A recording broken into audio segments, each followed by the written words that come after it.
লাইনে আমাদের মেন, কদিন বন্ধ থাকবে ট্রেন। নিত্যযাত্রীদের এসব কথা শুনে বুকে উঠে যাচ্ছে পেন। মনের মধ্যে দ্বন্দ্ব, অর্ধেক ব্যান্ডের লোকাল বন্ধ। অফিস যাত্রীরা কেমন যেন হারিয়ে ফেলছে ছন্দ। মাতৃভূমি লোকালটা আছে, পিতৃভূমিগুলো গেছে। গ্যালোপিন বর্তমানটা অস্টপ হয়েছে কিনা খবর নেই কারোর কাছে। এমনিতেই ভিড়ে ঠাসা, বলে বোঝানোর নেই ভাষা।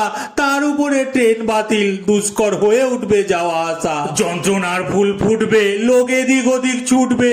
তিনটে ট্রেনের লোক এবার সব একটা ট্রেনেই উঠবে। এমনি জায়গা থাকে কম, ট্রেনে নেওয়া যায় না দম।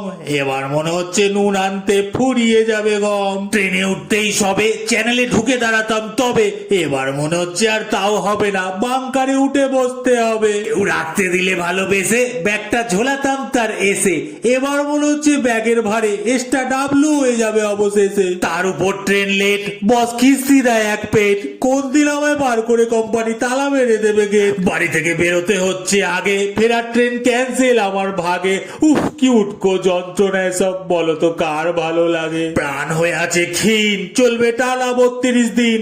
লিলুয়া নাকি উন্নত হবে, দেখতে লাগবে চীন। তাই চিন্তায় কামড়ে নোক, সব বলা বলি করছে লোক। মাতৃভূমি লোকালকে অন্তত এই কদিনের জন্য পিতৃভূমি করা হোক।